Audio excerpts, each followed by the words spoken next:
the International Conference Center. Christy, what can you tell us at this time?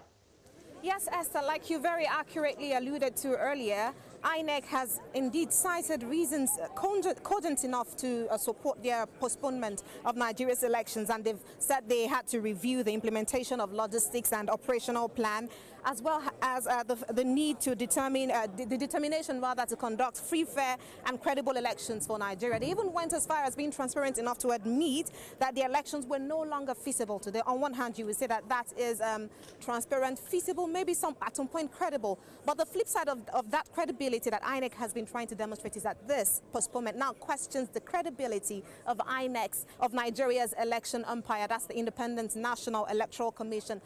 What's working against them mainly is the antecedent of election preparations and elections holding votes in Nigeria. Just earlier on before the show, I was reading an article with dates as far back as 1983, July 8, of the Guardian newspaper, citing FEDECO's, which was formerly INEC, improper preparation for the elections. Now in 2015, just 4 years ago, INEC had to postpone the elections by 3 weeks, and then we had the last minute 3 hours to voting day postponement of the elections last night. So mainly poor antecedents working against INEC in this case. So right now we are at the International Conference Center venue of the press conference slated by INEC for 2 p.m. Nigerian time to explain to Nigerians and to answer certain credible and cogent questions. In the hall, the room has been getting full up at the moment, although as you can see from the empty tables behind me, the officials are yet to sit. So in the hall, we have election observers, we have party observers, party representatives, we have members of the press, local and international, local observers as well as international observers. So the room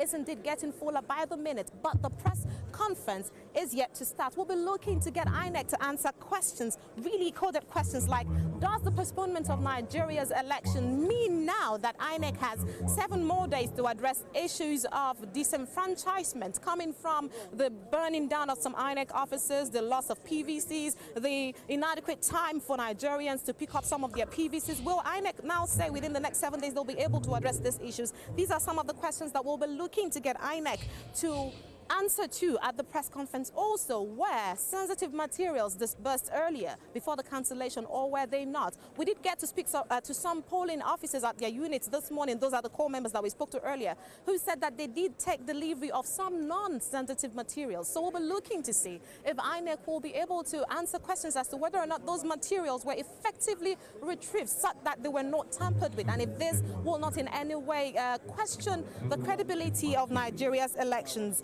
So we're waiting here, fingers crossed, for the INEC chairman, Professor Mahmood Yakubu, to be on seat, as well as the other stakeholders who will be sitting with him to answer questions to not only members of the press locally and internationally, observers local and international, as well as parties representing political parties. Over to you, Esther and Ken.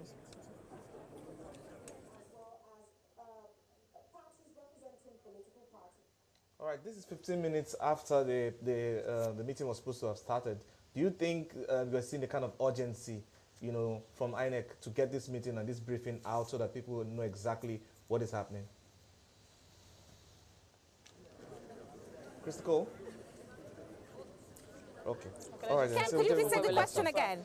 With our guests in the studio. So, I mean, we were talking earlier around,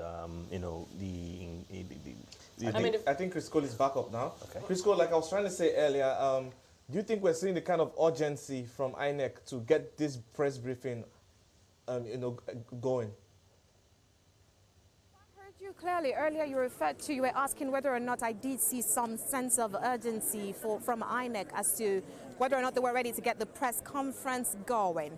Well, I would say right from when we got to the entrance, to the gate of the International Conference Center, there was a bit of a delay there, which I think we can attribute to security checks, which are absolutely necessary. But and that was about 1 hour before the 2 o'clock time slated for the press conference. So I would say, yes, there was some good planning. I can say that safely as far as the press conference is concerned, but we're seeing the room is getting fuller.